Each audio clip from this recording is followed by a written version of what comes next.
Good morning and welcome. I'm Reverend Paula Skiles from Unity Church of San Marcos, and I'm joined this morning by India Taylor.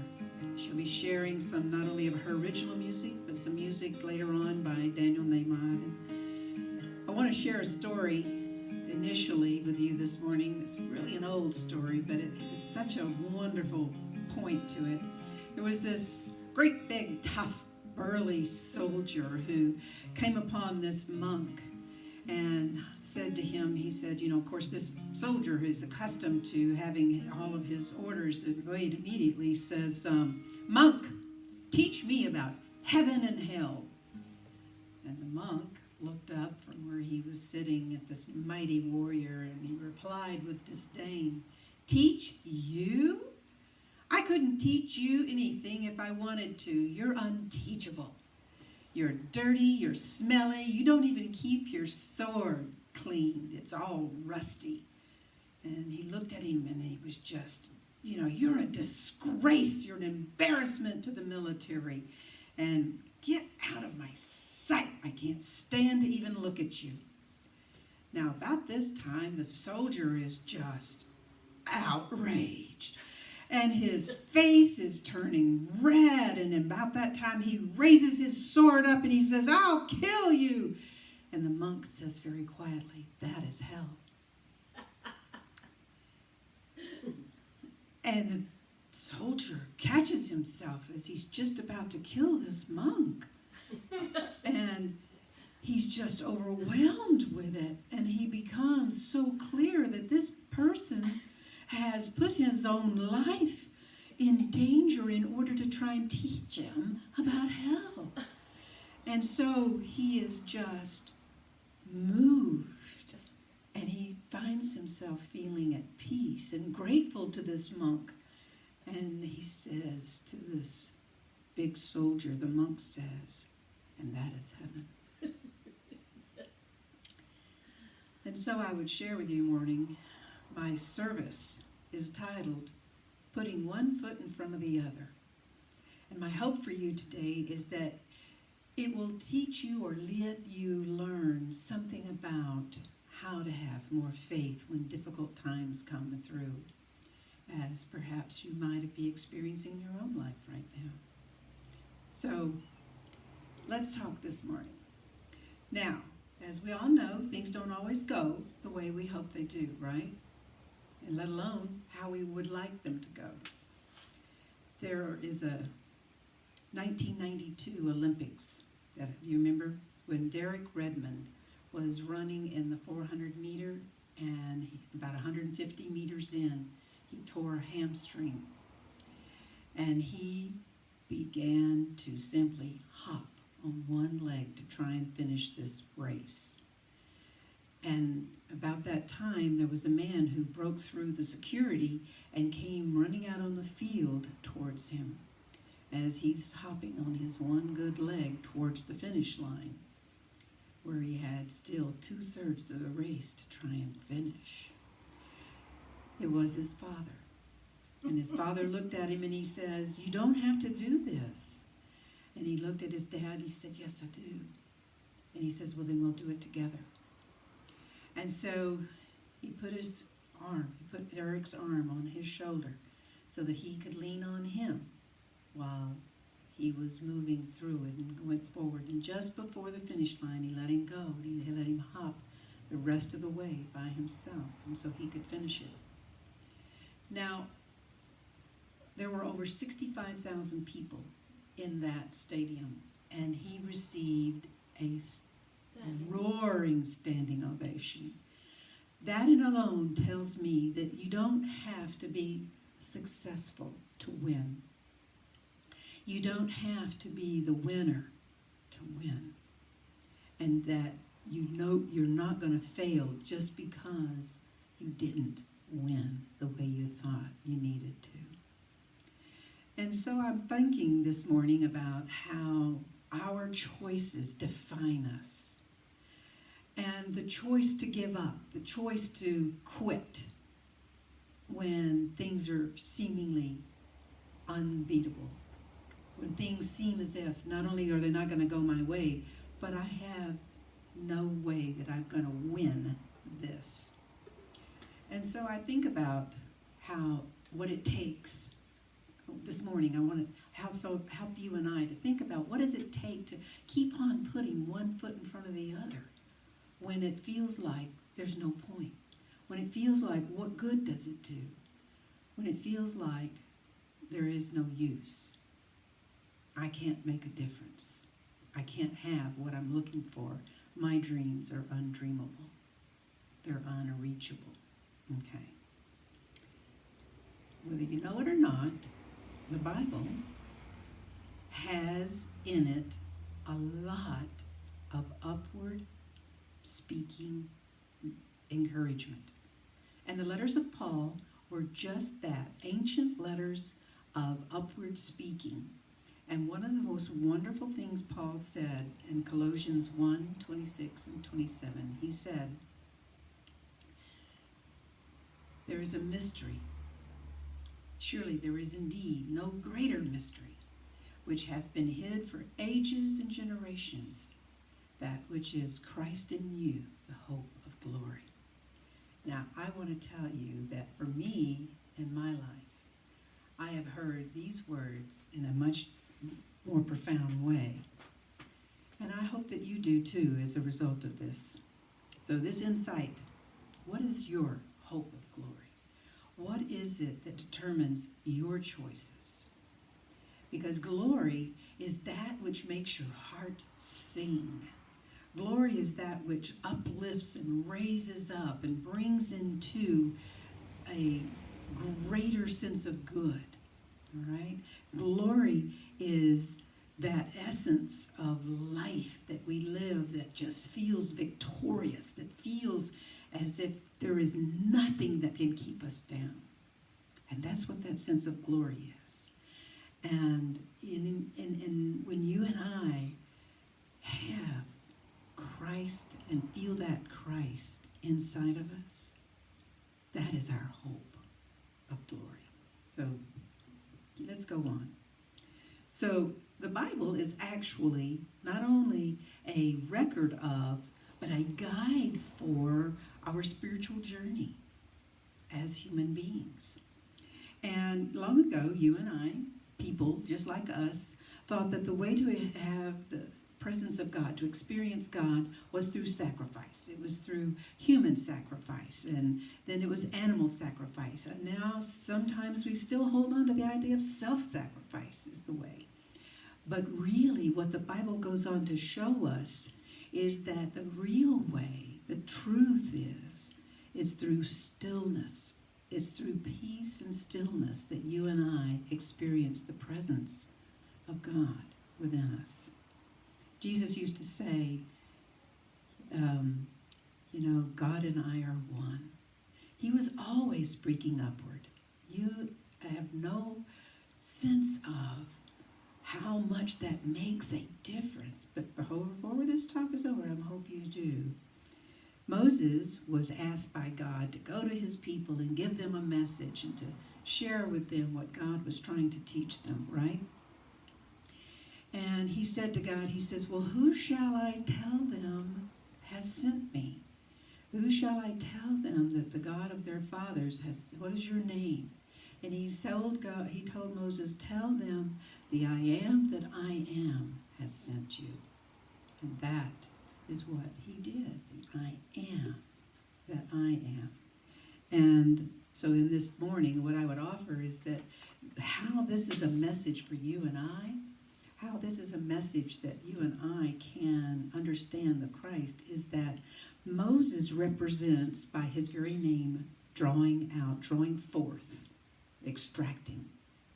And so when we're trying to extract into our life, to bring forth from our life, to draw forth a sense of God's presence, to experience that, he's talking to the children of Israel. Those children of Israel represent those upward speaking thoughts of thinking and feeling and ideas that you and I hold. Love, peace, strength, joy. When you say, I am joyful, there is something that occurs in us. When you say, I am strong in the God's love. I am faithful. I am. When you're using the I am, there's always this, especially if you use it upward, there's always this sense of something that occurs within your being because your very cells know truth when you hear it. It's not important that you believe those words. As a matter of fact, what you have to understand is believing in them makes it easier to have a live and better life, but believing them is not necessary because truth is real, and speaking upward has a reality that makes a difference in our being, whether you believe it or not, because it is real in and of itself. It has its own power within it. All right. So Jesus said, heretofore you have not asked anything in my name. Ask ye believing, and you will have it, that your joy may be full. And so I'm reminded this morning that when you and I are wanting or needing to overcome anything in our life, when you and I are trying to establish a sense of, I've got this goal, or I've got this hope, or I have this dream, and we want to do something, or even if we're just trying to just live and just reach that next paycheck and just get through the next day and whatever is going on, finally having a means of understanding is really so important. And that understanding I would offer today is that God isn't something that we experience in the outer. It's an inner experience. All of the experiences people have, it's an inner experience that makes the difference for you and I in every given day. Jesus said, the Father and I are one. And he said this, meaning it for you and for me and everyone. There is no one that is not meant for. God and I are one. The Father and I are one. And just saying those words, I am one with the power and grace of God, touches that Christ in us. It brings it forth. It draws the Christ that is within us, that image of God within us, that principle, that energy of God. It draws it forth so that you and I can feel that presence more and experience it as something real and alive within us. Lao Tse said, watch your thoughts. They become words. And watch your words. They become actions. Watch your actions because they become habits. And watch your habits because they become character. Watch your character. It becomes your destiny. And so this morning I would tell you that our spiritual growth does not happen automatically like a child's growth does. And it's important to keep your spiritual vision in front of you. I'd like to ask India this morning to share one of her original songs with us, which is When I Claim Who I Am. This is a song I wrote about trusting faith to help us take each step along life's path. Whenever I think I'm scared and small, my hopes rebel within me, walking me through the walls along my way, learning how to navigate outside the world's illusions by the sense that is real to me, learning how to say small is not God's game, created endless, I know my name. When I claim who I am, Spirit says yes I can. There is peace anywhere I stand. When I claim who I am, who I am. Whenever two paths diverge for me, I now create a third one, a journey based on love and not on fear. It starts here. My spirit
Thank you, India.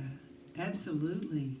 When we claim who we are, because I am that I am, is that presence of God. And declaring that, there we go. So just take a moment with me. And I'd like to ask you a question, and I want you to think about this. So I said that your spiritual growth does not happen automatically, just like a child's growth, right? So what do you and I do to help our spiritual life to grow? What is it that you and I do to make it possible for us to experience ourselves growing spiritually and maturing in spirit? Okay. What is it that your words, your actions, your life is saying?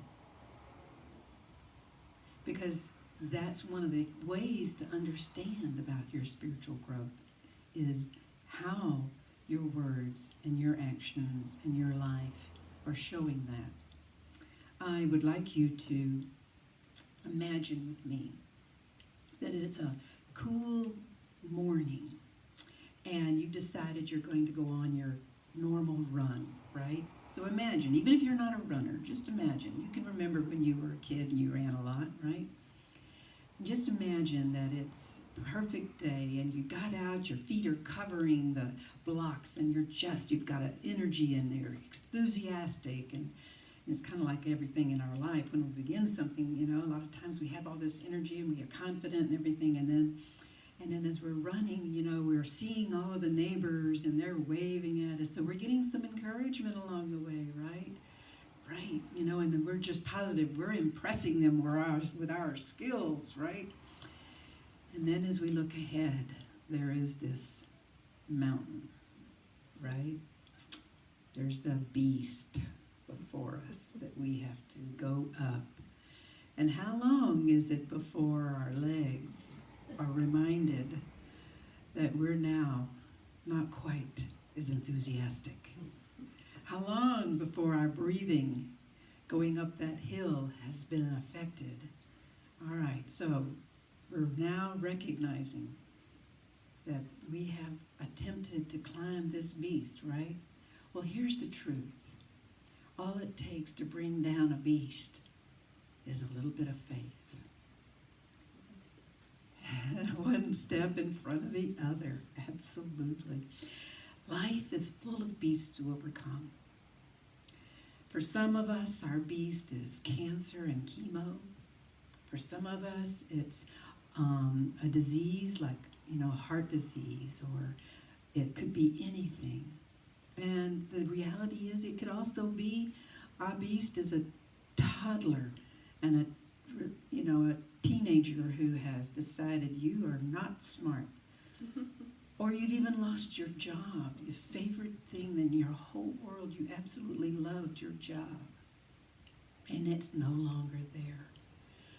Everyone has a beast in their life at some point, and many times, we have beasts to overcome. And the reality is, you and I need, when we're going through those times, you and I need those individuals like Derek's father that we can lean on. And sometimes you and I need to be the one that we can lean on. You and I, if we can't find someone that we have right now in our lives that we can lean on, you and I can learn to lean on ourselves through our faith and through building it up and through experiencing that presence of spirit, because spirit can be leaned on as well to encourage us. So this morning I wanted to share that there are a couple of ways that you and I can assist ourselves in encouraging ourselves and living life from that sense of being upward, lifted up, okay? The first one, as we've just been talking about, is lifting ourselves through the very words that we speak. If you say, I am joyful, you repeat it over and over if you need to, especially if you are feeling depressed, until something changes in you. It could be you have to repeat it 100 times before that happens.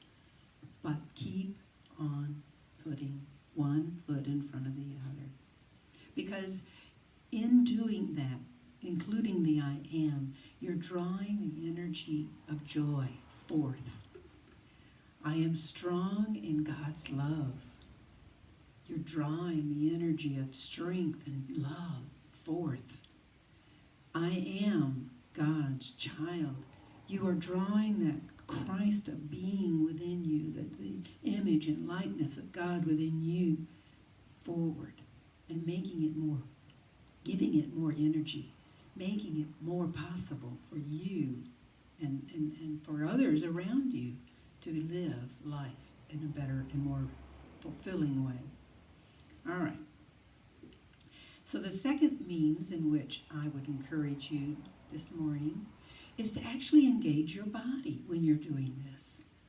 And the thing is, it's like, how many times have we got our arms crossed when somebody's talking to us, or we're just sort of, head down, whatever. Engage your body. Put your hands on your hips and maybe stand with your chest out a little bit. You'd be amazed.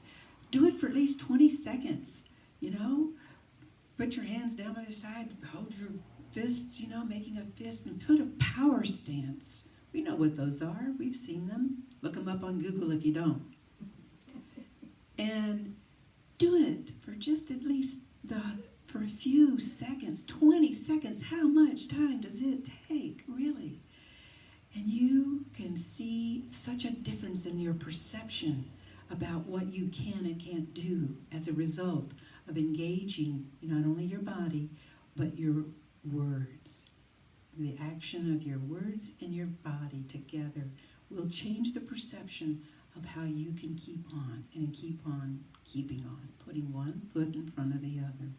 Dale Carnegie said, inaction breeds doubt and fear. Action breeds confidence and courage. And he's basically saying, get busy. Do something. Do it. Don't just think about it.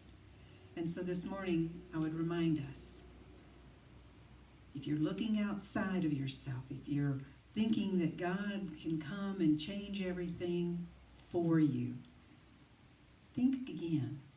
Think again. Because possibly what's being needed is God is saying, I want you to know you can make a difference. You can change this. You are my hands. You are my heart. You are the way that I am bringing heaven to earth. You are the one. And so I would share with you, if you've been hoping and just wanting everything just to go back to normal, think about what is it that normal needs to look like now? Do we need everything that was the way it was exactly? Or do we want to take this time now to speak upward of what it is we truly want to bring into our world and into our lives? There's a wonderful, great idiom, and it says, when you're going through hell, keep on going. So keep putting one foot in front of the other until you find heaven on earth. God bless you this morning. And we share with Daniel Nahmad as India shares his music with us, and I would like to call it Reaching Out. So let us reach forward for one another. So this is about when we reach out in faith, we're already where we need to be.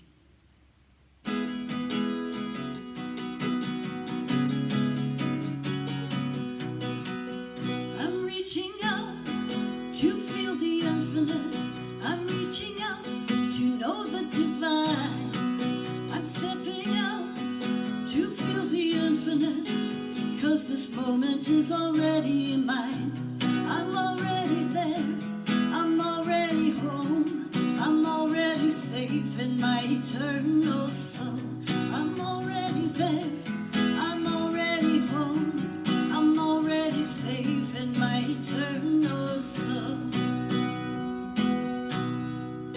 I'm walking faith to feel the infinite, and I walk in love to know the divine.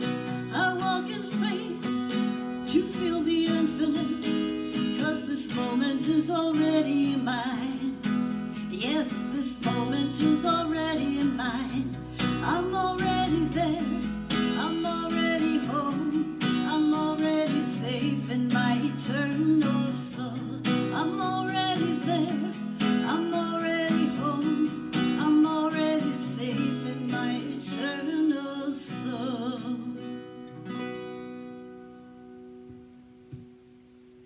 Thank you, India, for closing us out this morning with a beautiful song of prayer. If you have received soul nurturing, if you have received and you would like to share of your gratitude with Unity Church of San Marcos, we have a donation button on our website. Please join us and offer us a greater good so that we can continue to share with you. God bless you.